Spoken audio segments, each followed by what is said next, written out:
Hi friends, welcome to our channel. Karthika Deepam serial next ఎపిసోడ్లో ఏం జరగబోతోందో ఈ వీడియోలో చూసి తెలుసుకుందాం.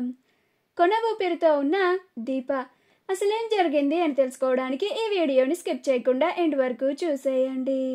రౌడీ దీపని కత్తితో పొడి చేసి వెళ్ళిపోతాడు.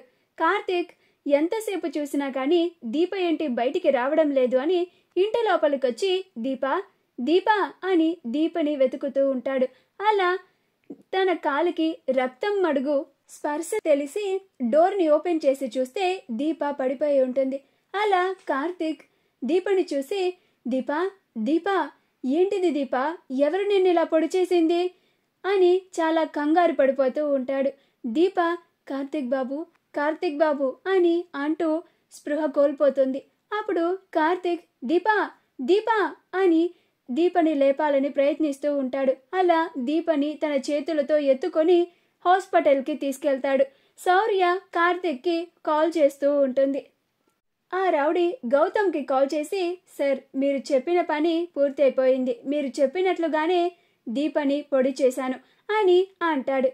అప్పుడు గౌతమ్ ఓకే, నీకు చెప్పిన అమౌంట్ ఇప్పుడే అకౌంట్కి ట్రాన్స్ఫర్ చేస్తాను, నువ్వు ఈ ఊరిలో ఇంకా కనిపించకుండా ఎక్కడికన్నా దూరంగా వెళ్ళిపో అని చెప్తాడు. అప్పుడు ఆ రౌడీ అలాగే సార్ అని అంటాడు. ఈ విషయాన్ని వెంటనే గౌతమ్ జ్యోత్స్నకి చెప్తాడు. జ్యోత్స్న ఈ విషయం వినగానే చాలా సంతోషంగా ఉంటుంది. పారిజాతం తన గది చాటు నుంచి ఇదేంటి, ఏమైంది దీనికి, ఇంత సడన్ గా చంద్రముఖిలాగా ఇలా నాట్యం చేస్తోంది, అంత హ్యాపీ మూమెంట్ ఏమై ఉంటుంది, ఏం గుడ్ న్యూస్ తెలిసింది దీనికి అని ఆలోచిస్తూ ఉంటుంది. అప్పుడు జ్యోత్స్న దీపా నీకు నీ చావు ఇంత తొందరగా వస్తుందని నేను కూడా ఊహించలేదు. సారీ దీపా, నువ్వేమీ కంగారు పడుకో, నీ కూతుర్ని నా కూతురులాగా నేను చూసుకుంటాను. ఇప్పుడు నా బావని పెళ్లి చేసుకోవడానికి ఇక నాకు అడ్డు ఎవ్వరూ రారు అని చాలా సంతోషంగా డాన్స్ వేస్తూ ఉంటుంది.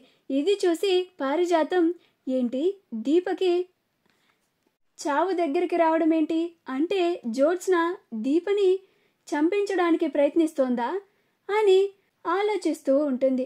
కార్తీక్ దీపని హాస్పిటల్లో జాయిన్ చేస్తాడు.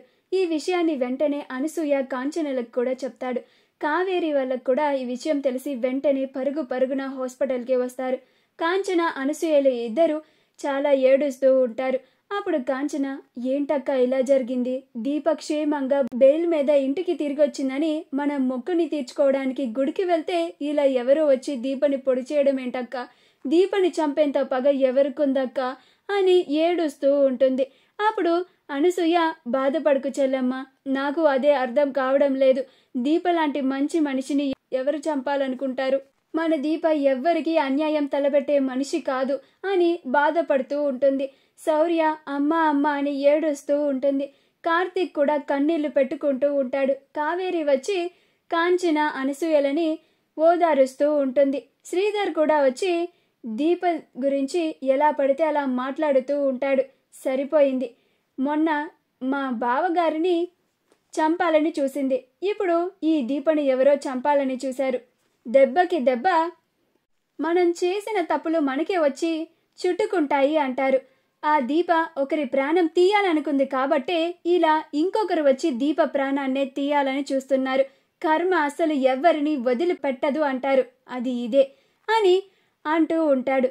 ఆ మాట వినగానే కార్తీక్ నువ్వు వెంటనే ఇక్కడి నుంచి వెళ్ళిపోతావా లేకపోతే నిన్ను చంపేయమంటావా అని అంటాడు.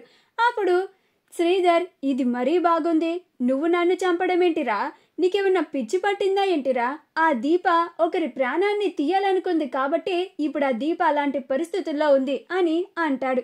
అప్పుడు కావేరి అసలు మీరు ఎందుకు వచ్చారు ఇక్కడికి, ముందు ఇక్కడి నుంచి వెళ్ళిపోండి అని అందరూ కలిసి శ్రీధర్ని తిడుతూ ఉంటారు. అప్పుడు శ్రీధర్ ఇది మరీ బాగుంది, అందరూ నన్ను అంటారేంటి అని అంటూ ఉంటాడు. మా వీడియో కనుక మీకు నచ్చినట్లయితే లైక్ చేయండి, షేర్ చేయండి, మా ఛానల్ని సబ్స్క్రైబ్ చేసుకోండి, పక్కనే ఉన్న బెల్ ఐకాన్ని క్లిక్ చేయడం మాత్రం మర్చిపోకండి.